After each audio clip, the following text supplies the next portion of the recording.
10 का है। क्लास 10 है द्विघात समीकरण। द्विघात समीकरण मतलब जिसपे दो घात हो वो द्विघात समीकरण होता है। क्लास 10 का द्विघात समीकरण है। प्रश्नावली हमारा 4D है। प्रश्नावली 4D है। निम्नलिखित समीकरणों के मूलों की लक्षण ज्ञात करना है। लक्षण ज्ञात करना। सवाल नंबर है हमारा 12। 4x² + 3x + 7 = 0।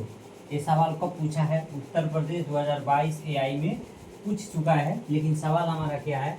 निम्नलिखित समीकरणों के मूलों को लक्षण ज्ञात करना है। यानी हम क्या करेंगे? d बराबर लक्षण ज्ञात करेंगे। d बराबर b² - 4ac। अगर d बराबर 0 आ जाएगा तो क्या हो जाएगा? वास्तविक ऐसा मान दोनों हो जाएगा। d से बड़ा यानी 0 से बड़ा d होता है तो वास्तविक 0 से d से बड़ा 0 हो जाएगा तो काल्पनिक होगा। काल्पनिक द्विघात समीकरण है तो द्विघात समीकरण के मानक स्वरूप से हम इसकी तुलना कर देते हैं।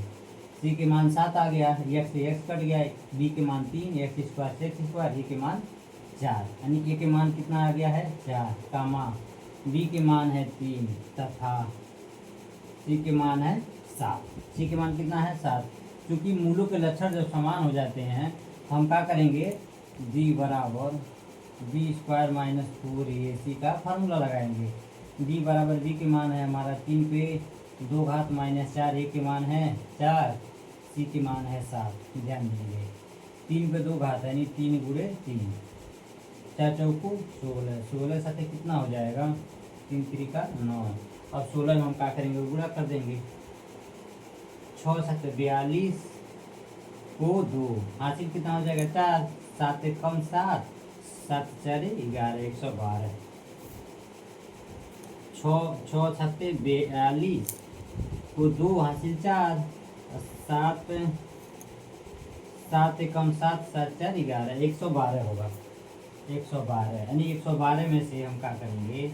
112 में से 9 घटाएंगे, कितना आ जाएगा? यानी 12 में से 9 जाएगा 3 हो जाएगा। ध्यान देंगे 2 में से 9 नहीं जाएगा, सॉरी 2 में से 9 नहीं जाएगा तो हासिल दे देगा तो 12 हो गया। 12 में से 9 गया 3 बचेगा। यहाँ पे कितना हो गया? 10 यानी 103।